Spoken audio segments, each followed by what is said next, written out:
जान देंगे भले जमीन न देंगे तुमको, जान देंगे भले जमीन न देंगे तुमको, दबा के पाँव सुल्तान बन के बैठे, बाग खिया में ये तूफान बन के बैठे।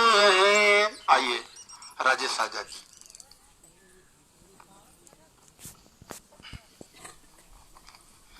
इंकलाब जिंदाबाद, कौन बनाता हिंदुस्तान, एयरपोर्ट बहाना है, जमीन लूट निशाना है, एयरपोर्ट बहाना है, एयरपोर्ट बहाना है, खिरिया का आंदोलन जिंदाबाद, कौन बनाता हिंदुस्तान, लड़ेंगे लड़ेंगे। आदरणीय अध्यक्ष जी, संचालक महोदय, माताओं और बहनों, आज खिरिया के बाग का आंदोलन 244वां दिन पूरा कर लिया है। तमाम उतार चढ़ाव के बाद, तमाम मौसम के जो यह तपिश है, लू है, उससे भी जूझते हुए हम लोग आज 244 दिन पूरा करने जा रहे हैं। दोस्तों, जब हमारे इस आजमगढ़ के सांसद महोदय निरहुआ जी हम लोगों को भटकाने के लिए या सांत्वना देने के लिए आश्वासन के नाम पर एक बार कहे थे कि योगी महाराज से मैंने बात किया था और उनसे कहा था कि किसान बहुत परेशान है, इसलिए एयरपोर्ट को रोक दिया जाए। और कुछ 3-4 महीने पहले उन्होंने कहा कि अब एयरपोर्ट का विस्तार नहीं होगा, केवल घरेलू उड़ान से हम काम चला लेंगे। लेकिन साथियों, बड़े ही दुख के साथ हम कहना चाहते हैं कि अभी पिछले 9 जून को जब कलेक्ट्रेट का जो सभागार है जहां पे हम वार्ता करने के लिए गए थे, उस सभागार में यह सांसद निरहुआ जो भोजपुरी फिल्म का अश्लीलता का प्रचारक भी है, जो मां बहनों के खिलाफ सारे गाने गाता है और सांसद बना बैठा है, वह क्या कहता है कि अब हम घरेलू उड़ान की जो तैयारी कर लिए थे उसके लिए कोई भी कंपनी जो एयरपोर्ट एयरलाइंस की कंपनी है वो आने के लिए मंजूर नहीं कर रही है, वो आना नहीं चाहती है, वो सब नकार चुकी है। क्यों नकार चुकी है? क्योंकि उनकी जो बुनियादी सुविधाएं होनी चाहिए, जो वर्तमान परिस्थिति है वह तैयार नहीं है। बुनियादी जो सुविधाएं हैं वो पूंजीपतियों को, उन कंपनियों को नहीं मिल पा रहा है। आजमगढ़ में बड़ा माकूल अवसर था, लेकिन वह यहाँ पे दरवाजा खटखटाने के बाद भी नहीं आ पा रहे हैं। बड़े ही दुख के साथ निरहुआ, जो दिनेश लाल निरहुआ है और उनकी पार्टी है, और सत्ता में जितनी भी बैठ चुकी पार्टियां हैं, ये पिछले 20, 25, 30 सालों से निजीकरण के रास्ते पे जा चुकी थी और निजीकरण का लगातार बखान करती थी और प्राइवेट एयरलाइंस कंपनियों की वह वकालत करती थी और इनको ठुकरा दिया। वह घरेलू उड़ान के लिए नहीं आया। हम घरेलू उड़ान के विरोधी नहीं थे। हम मानते थे कि 104 एकड़ तुम लिए हो, उसमें घरेलू उड़ान उड़ा लो, वो भी सहमत थे, लेकिन उसके लिए उन लोगों ने नकार दिए।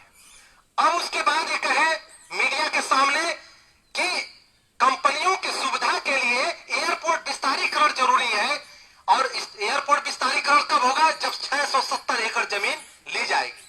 दोस्तों, हम पूछना चाहते हैं खिरिया बाग के यहां की जनता की तरफ से कि आपको उनकी सुविधाओं का इतना ख्याल है क्या? वह बुनियादी सुविधा आप जनता के बारे में सोचे। इस नहर की पानी सूख चुका है। रोटी, कपड़ा, मकान और शिक्षा और इलाज, ये 5 ऐसी सुविधा है जिसको बुनियादी सुविधा बोला जाता है। जो मजदूर, किसान, गांव के लोग, उनके वोटर हैं, उनके बुनियादी सुविधा के बारे में आज तक तुम नहीं सोच पाए। रोटी जिसको उगाने के लिए पानी की जरूरत पड़ती है, बिजली की जरूरत पड़ती है, डीजल की जरूरत पड़ती है, उस अनाज को उगाने के लिए उर्वरक की जरूरत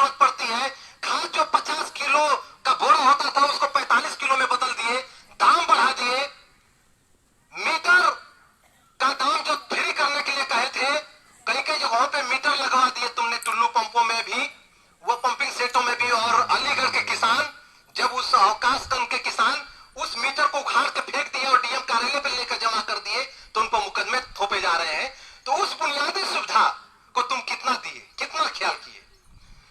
कपड़ा का जो सवाल है, आजमगढ़ के बुनकर परेशान है, मऊ के बुनकर परेशान है, बनारस के बुनकर परेशान है। मकान का जहां सवाल है, आवास के नाम पे तुम कुछ लाख देते हो और जब आदमी मकान बनाने जाता है तो कई लाख कर्ज उस पर बढ़ जाता है। इतना महंगा सरिया, गिट्टी, बालू, ये सारी चीजें हो चुकी हैं। और शिक्षा का आप लोग हसर देख ही रहे हैं कि सारे प्राइवेट स्कूलों की बाढ़ आ चुकी है। इलाज भी कंपनी जैसे बड़े बड़े पूंजीपतियों को डकारने का एक अड्डा बन चुका है, जिसमें गरीब आदमी जाता है तो उसके खेत खलिहान बिक जाते हैं। तो ऐसे समय में आप जनता के बुनियादी सुविधाओं के बारे में न सोचकर उन कंपनियों की बुनियादी सुविधाओं के बारे में बोल रहे हैं कि उनको जरूरत है।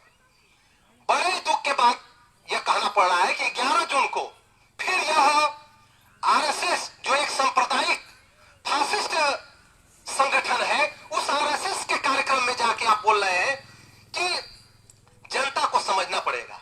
11 जून को फिर दोबारा बोल रहे हैं, जनता 10 की औरतें और 10 किसान आ जाते हैं और कुछ नेता भटकाने चले आते हैं, वो लोगों को बरगलाते हैं। कुछ विपक्षी पार्टियां हैं और खास तौर से सपा को टारगेट करके बोले।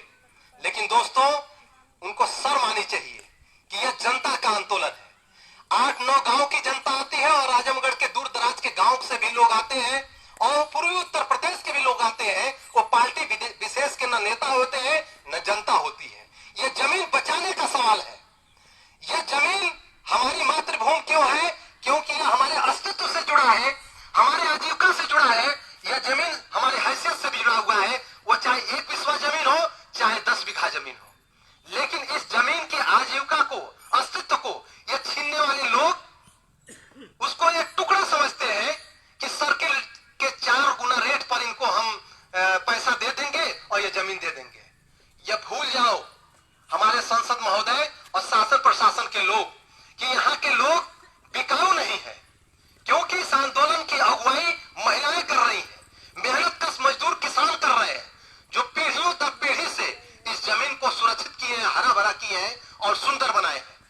हमारे देश में यह करोड़पतियों की जो सरकार है, पूंजीपतियों की जो सरकारें हैं और सांप्रदायिक विद्वेष फैलाने के लिए लगातार देश में काम कर रही है। कर्नाटक का चुनाव हार गई, निकाय के सारे सीटों पर इनके लोग हार गए, सिर्फ एक सीट को छोड़कर। इन लोगों को अभी भी सूझ रही है। ये इतने पगला गए हैं सत्ता के मोह में, पूंजी के और पावर के मद में इतना चूर हो गए हैं कि इनको आने वाले समय में ये जनता का जो आंदोलन है, गांव गांव जब उठ खड़ा होगा तो इनके घमंड को चूर चूर कर देगा। हम यहां से बता देना चाहते हैं दोस्तों, ये जो पार्टी है, ये जो चुनाव आज यहां संसद में रहुआ है, जो फिल्मों में अश्लीलता का प्रचारक रहे हैं, वो दुख दर्द को नहीं कभी समझ पाए कि किसान क्या होता है, मजदूर क्या होता है। यहां 13 महीनों तक बॉर्डर पर 750 किसानों को शहादत देने के बाद अपनी लड़ाई को जीता था। यह मगरूर सरकार, मोदी सरकार इस ऊंट की तरह से एकदम अकड़ा हुआ था। इसके अंदर थोड़ी भी विनम्रता नहीं थी, थोड़ा भी तरस नहीं था कि किसान बॉर्डर पे तिल तिल कर मर रहे हैं और आंदोलन को चला रहे हैं धीरे धीरे। मजाक उड़ाया गया, उनको खालिस्तानी बोला गया, उनको नक्सली बोल दिया गया, माओवादी बोल दिया गया, कभी कुछ बोला गया, लेकिन वो किसान लगातार चलते रहे। हमारे इस खिरियाबाग के आंदोलन को भी ये लोग बहुत बदनाम किए। कभी कहे कि यह फला पार्टी का है, फला विपक्षी पार्टियां कर रही है। यह जनता का आंदोलन है, किसानों का आंदोलन है, महिलाओं का आंदोलन है। यह कहने में इनको शर्म आती है, क्योंकि ये पार्टियों में ही जीते हैं और पार्टियों में ही मरते हैं, कभी इस पार्टी में कभी उस पार्टी में। तो दोस्तों, 13 महीने के आंदोलन के बाद यह मगरूर सरकार माफी मांगने के लिए तैयार हुई थी। हम बता देना चाहते हैं, खिरिया का आंदोलन छोटा मोटा आंदोलन नहीं है।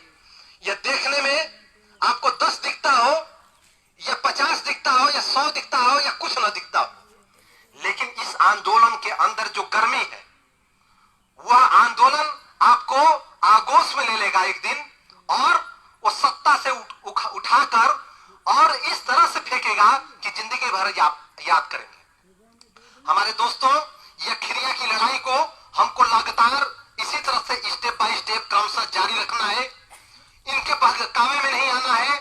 लगातार अपनी एकजुटता को, चाहे आप जिस भी पार्टी को पसंद करते हो, चाहे जिस भी तरह की राजनीति को पसंद करते हो, इस आंदोलन को आपको सफल बनाने के लिए जी तोड़ मेहनत करके, कठिनाइयों को सहते हुए, इसी तरह से लगातार और इससे बढ़ चढ़ के आपको हिस्सेदारी करते हुए आंदोलन को जारी करना होगा।